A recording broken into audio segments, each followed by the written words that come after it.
disciples of Donald Trump didn't want to be on the record publicly as to where they stood on the fate of Congresswoman Cheney. This is the same Congresswoman Cheney who was reelected to leadership in the House just a few weeks ago. This is the same Congresswoman Cheney who is one of the most ideologically conservative members of the House. She voted with President Trump nearly 93% of the time while she was in office. And with a name like Cheney, it's hard to question her Republican credentials. No, the decision in private, in secret this morning, by a voice vote, was about not a disagreement over policy, but the issue as to whether or not Liz Cheney dares to tell the truth. She refused to defend or ignore the big lie that the 2020 election was stolen from Donald Trump.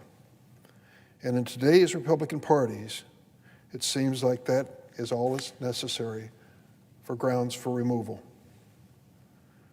More than 6 months after the 2020 election was held, it's clear that the big lie has been spread in a big way.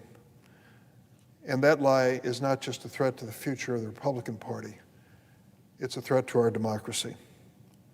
Since the start of this year, Republican state legislatures, inspired by Donald Trump's big lie that the election was stolen, have introduced more than 360 bills with restrictive voting provisions in 47 states.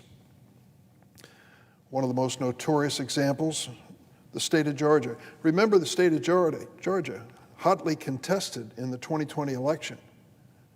And then the Trump troops came in and went to court over and over and over again, suggesting there was election fraud and dishonesty in the Georgia election. And the Georgia election officials, virtually all Republicans, stood up and said it was an honest election. A close one, but it was an honest election. They were challenged over and over again to the point where the former president of the United States, while he was still in power, called an election official in Georgia and basically threatened him that if he didn't change the votes and give President Trump what he thought he needed to win, he would pay a price for it. It went that far.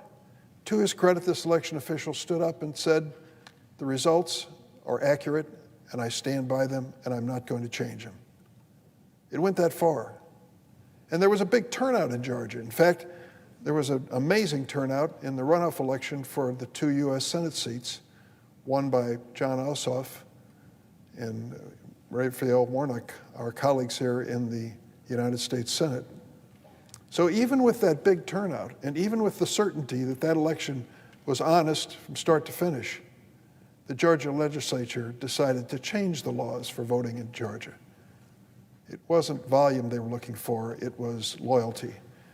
They wanted to make sure that the voters in the future would be friendlier to the Republicans.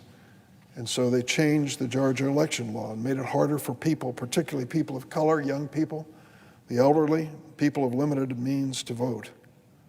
That Georgia voting law represents a blatantly political effort to subvert our democratic process. Republicans of conscience know this, but it seems there's no future for those Republicans if we reflect on the vote taken this morning in the House of Representatives Republican caucus. Liz Cheney's expulsion from her role in the Republican conference is just the latest example of what happens to Republican officials who dare to speak truth about the 2020 election. They're not only silenced, they're purged from the party ranks. Our own colleague, Senator Mitt Romney, not long ago a Republican candidate for president of the United States, was just censured by a Republican county organization in his state because he refuses to support the big lie of Donald Trump. The unfortunate reality is that today the loudest voices within the Republican Party have joined Donald Trump in declaring war on the basics of our democracy. That's why we in Congress need to do something immediately. This week, the Rules Committees held a hearing on a measure that will combat voter suppression and protect our democratic process. It's known as the For the People Act. This is a democracy defense plan. It will ensure that all eligible Americans can exercise their constitutional right to vote without facing burdensome barriers at the ballot box. The For the People Act invests in election infrastructure, provides state and local officials with resources to run safe, secure elections. In addition to combating voter suppression, the bill also reforms a broken campaign finance system that gives wealthy donors and big corporations far too much influence on our electoral process. By passing it, we will say loud and clear that America's elections are not for sale to the highest bidder. Above all, this legislation will strengthen the integrity of our democratic process, put more power in the hands of the people. Now, I know some of my colleagues on the other side of the aisle have been attacking the bill as a, quote, takeover of the nation's election system. The truth is, American elections have already been taken over by special interest. This bill will start to restore our democracy and make it more accessible to every eligible American. I would love to know why my Republican colleagues find it so objectionable about the legislation's core provisions. Listen, it automatically registers American voters when they get a driver's license, guarantees at least 15 days of early voting, ending partisan gerrymandering nationwide, bringing greater transparency to campaign finances. These are reforms that will make our democracy whole again, and they are desperately needed, particularly at this moment in our history.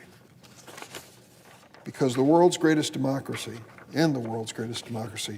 people shouldn't have to wait in line for hours on end to have their voices heard. And yet, that's the reality for voters in states just like Georgia.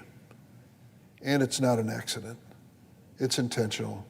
Look at the people standing in the lines, and you can understand why they are being discouraged from voting by waiting so long. Let's be honest about these restrictive voting provisions being passed in state legislatures across the country, because they're grounded in one lie after another. The truth is that President Trump's own officials at the Department of Homeland Security declared the 2020 election was the most secure election in American history. The truth is, judges across the country, including many appointed by President Donald Trump, threw out more than 63 lawsuits that his followers filed challenging the results of last year's elections. Why? There was no evidence, no basis in fact for the big lie. But the truth is, the big lie won't just die with the 2020 election.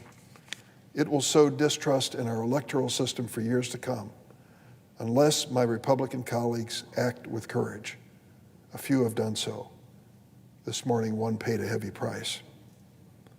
The question to all of us is, are we prepared to either discredit democracy or defend it? Rejecting the big lie is the defense of our democratic process.